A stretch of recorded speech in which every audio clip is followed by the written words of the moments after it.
Hello बच्चों। यहां दिया गया है a disc of circumference s is at rest at a point A on horizontal surface when a constant horizontal force F begins to act at the center between A and B.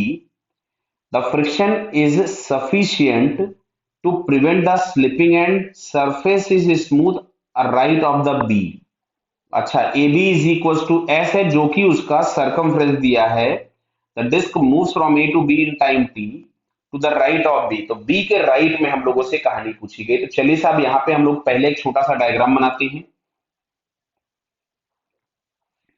ये हम लोगों के पास बोला गया है कि ये साहब डिस्क है कोई भी एक, जिसको हम लोगों ने एक रफ सरफेस पे प्लेस किया, सफिशिएंट रफ सरफेस है, और ये वाला पॉइंट ए है।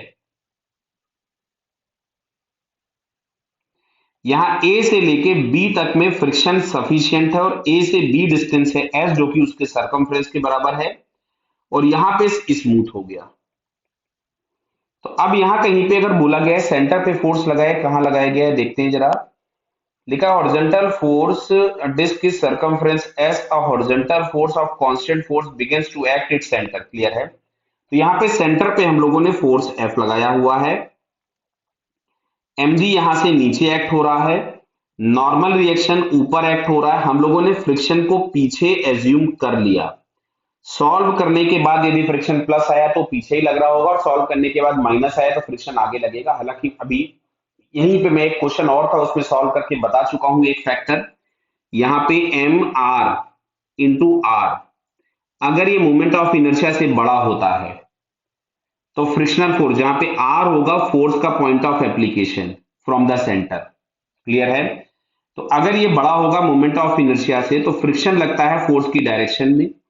अगर ये लेस देन होता है मोमेंट ऑफ इनर्शिया से तो फ्रिक्शन लगता है अपोजिट डायरेक्शन में, और अगर ये इक्वल टू होता है मोमेंट ऑफ इनर्शिया के तो फ्रिक्शन की वैल्यू जीरो हो जाती है। क्या होती है? जीरो। तो यहाँ पे अगर हम देखें तो फोर्स लग रहा है सेंटर से, तो स्मॉल आर जीरो है। स्मॉल अगर जीरो है तो जो फ्रिक्शन लगना होगा, मतलब स्मॉल आर जीरो, तो ये वाला फैक्टर जीरो हो गया, तो फ्रिक्शन लगेगा अप्लाइड फोर्स के अपोजिट। मतलब जो डायरेक्शन हमने ली है फिर वो करेक्ट है, लेकिन मैं आपको फिर भी सॉल्व करके दिखाता हूँ। देखिए,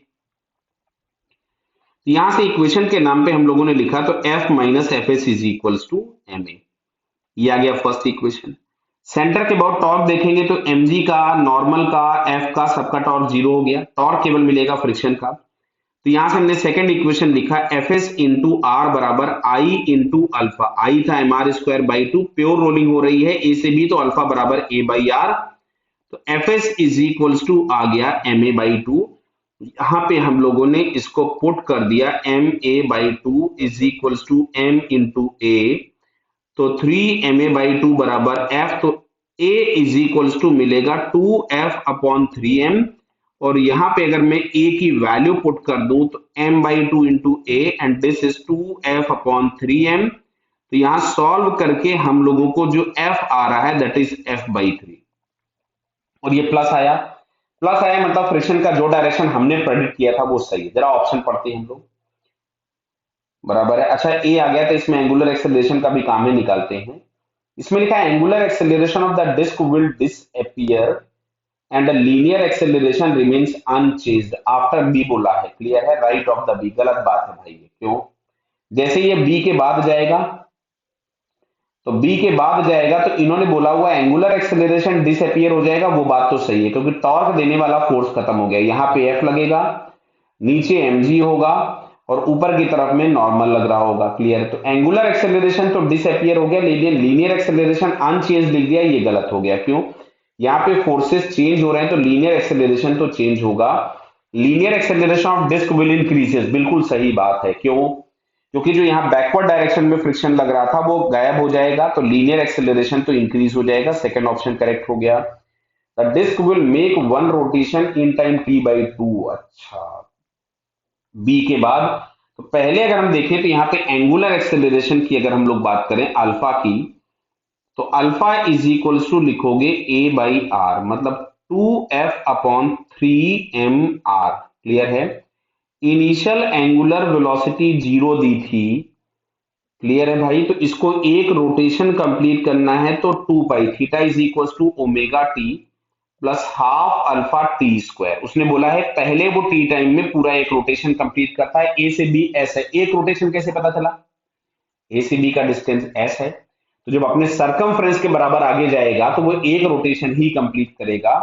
तो ये हमारे पास आ रहा है 4 पाई बाई अल्फा बराबर टी, ये आ गया।